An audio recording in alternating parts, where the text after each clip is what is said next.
اچھا میرے بھائیوں، اب آ جائیں اس افسوسناک سانے کی طرف جو پچھلے ویک ہمارے سب سے بڑے سٹی کراچی کے اندر ایک پلازا تھا گل پلازا کے نام سے، جس میں آلموسٹ 1200 دکانیں تھیں، وہ سب کی سب جل کر راکھ ہو گئیں، بلکہ بلڈنگ کا اچھا خاصا حصہ جو ہے وہ زمین بوس ہو گیا، اور آلموسٹ کوئی 80 کے قریب لوگ جو رپورٹ کیا جا رہا ہے اس میں شہید ہوئے، عین ممکن ہے اس سے بڑھ جائیں۔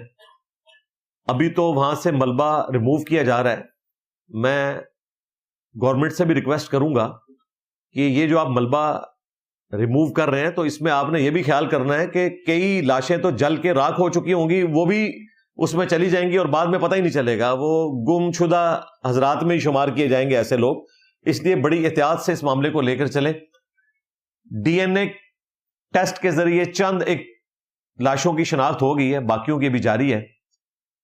ایک تکلیف دہ چیز ہے اور وہ منظر دیکھے نہیں جاتے، اور اس ماڈرن دور کے اندر ایک نیوکلیئر سٹیٹ، اس کی حالت یہ ہے کہ 4-5 دن تک ہم صرف ابھی وہاں لگی ہوئی آگ کو بجھانے کی کوشش کر رہے ہیں اور اس ملبے کو صاف کرنے کی کوشش کر رہے ہیں، اور ہر کوئی جا کے اپنی حاضری لگوا رہا ہے، چاہے کوئی پولیٹیکل جماعت ہے، کوئی مذہبی جماعت ہے، اور سارے جا کے گورنمنٹ کو بھاشن دے رہے ہیں۔ اور گورنمنٹ کے لوگ بھی بجائے اس کے کہ اپنی غلطی کو ایکسیپٹ کریں اور مستقبل کے لیے کوئی لائعمل تیار کریں۔ دیکھیں آپ کے سامنے یہ کل لاہور میں ایک واقعہ ہوا ہے، وہاں بھی تقریباً 100 کے قریب لوگ تھے، تو آپ نے دیکھا ہے کہ چند منٹس کے اندر انہوں نے سب کو خالی کروا لیا ہے، وہاں سے پلازے میں لگی ہوئی آگ بھی بجھا دی ہے۔ تو یہ آپ فرق دیکھیں، اسی ملک کے اندر ایسی جگہ بھی ہے جہاں پہ اس طرح کے ایشوز کو ایڈریس کیا جاتا ہے، اور ایسی جگہ بھی ہے کہ جہاں پر ایشوز ایڈریس ہی نہیں ہوتے۔ ابھی تو میں وہ فگرز نہیں دینا چاہتا، وہ صحافیوں کا کام ہے، وہ آپ نے کئی ایک ولاگز دیکھے ہوں گے کہ اتنا بڑا شہر جس کی آبادی آلموسٹ 2.5 کروڑ کے قریب ہے، اور دنیا میں کم از کم 80 ملک ایسے ہیں جن کی آبادی کراچی سے کم ہے، اور وہاں پر اگر آپ فیسلٹیز دیکھیں، ایون پاکستان میں بھی باقی شہروں کو کمپیئر کریں، کراچی تو ایک پورا ملک ہے، جبکہ وہ پاکستان کی اکانومی میں آلموسٹ کوئی 70% کنٹریبیوٹ کر رہا ہے، اور اس کی حالت آپ کے سامنے ہے۔ اس قسم کے واقعات پہلے بھی ہوتے رہے، اب بھی ہو رہے ہیں، مستقبل میں بھی ہوں گے۔ مجھے نہیں لگتا کوئی حکومت نے کوئی ہوش کے ناخن لیے ہیں یا انہوں نے کوئی ایسا لائعمل تیار کیا ہے مستقبل میں ان چیزوں کو اوائڈ کرنے کے لیے۔ ایک تکلیف دہ چیز ہے۔ بہرحال اس موقع پر سب سے پہلے تو ہم جو لوگ اس سانے میں شہید ہوئے ان کے لیے دعا کریں گے۔ سورۃ الحشر میں اللہ تعالیٰ نے حکم دیا ہے اہل ایمان کو کہ ان کا کام ہے کہ جو فوت شدگان ہیں ان کے لیے دعا کریں۔ ربنا اغفر لنا ولإخواننا الذين سبقونا بالایمان ولا تجعل في قلوبنا غلا للذين آمنوا ربنا انك رؤوف رحیم، آمین۔ اللهم اغفر لحينا وميتنا وشاهدنا وغائبنا وصغيرنا وكبيرنا وذكرنا وأنثانا، اللهم من أحييته منا فأحيه على الإسلام ومن توفيته منا فتوفه على الإيمان، آمین۔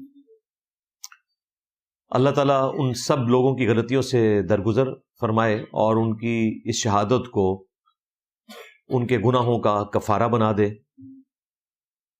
جہاں تک ان کے لواحقین کا تعلق ہے تو میں اپنے پلیٹ فارم سے ان کے ساتھ تعزیت کرتا ہوں۔ اللہ تعالیٰ آپ سب کو صبر دے اور اس صبر کے اوپر اجر عظیم عطا فرمائے۔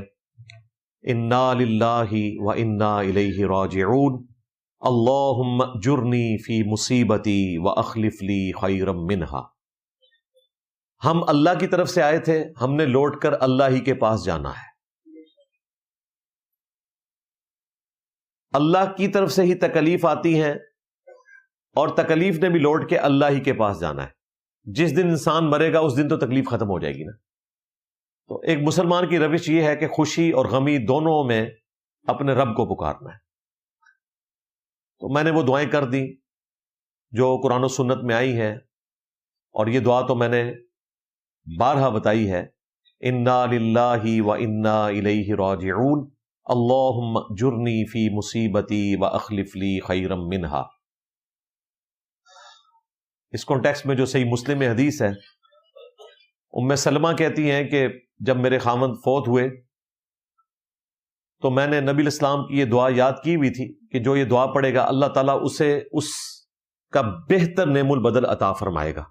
وہ کہتی ہیں کہ میں دعا تو کرتی تھی لیکن ساتھ سوچتی تھی کہ میرے خاوند سے تو بہتر رسول اللہ کے ساتھیوں میں کوئی ہے ہی نہیں ہے صلی اللہ علیہ وآلہ وسلم، تو ابو سلمہ کا مجھے نعم البدل کیا ملے گا؟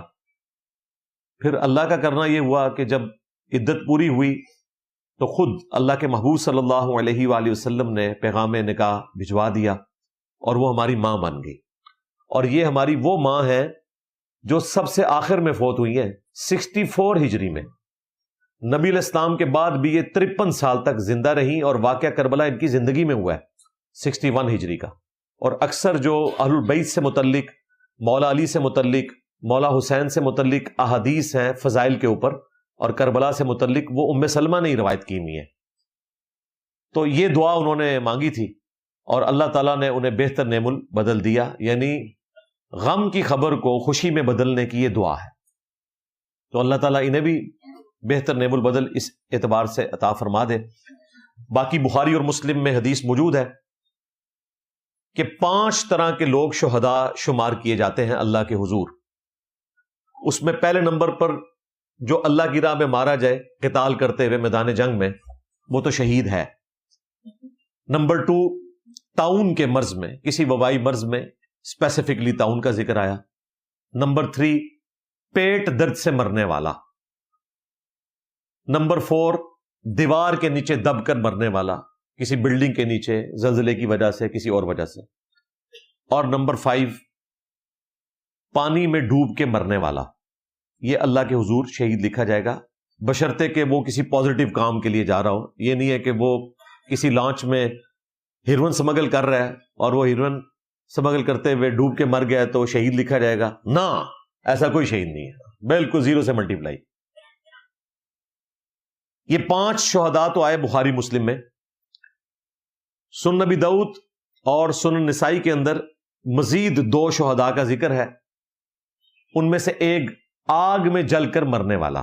تو اس پلازے میں آگ میں بھی جل کے لوگ مرے ہیں اور بلڈنگ کے نیچے دب کے بھی مرے ہیں، شہداء شمار کیے جائیں گے۔ اور 7واں، شہید وہ عورت جو پریگنینسی کے دوران فوت ہو جاتی ہے یا ڈیلیوری کے دوران اس کی ڈیتھ ہو جاتی ہے، وہ بھی اللہ کے حضور شہید لکھی جاتی ہے۔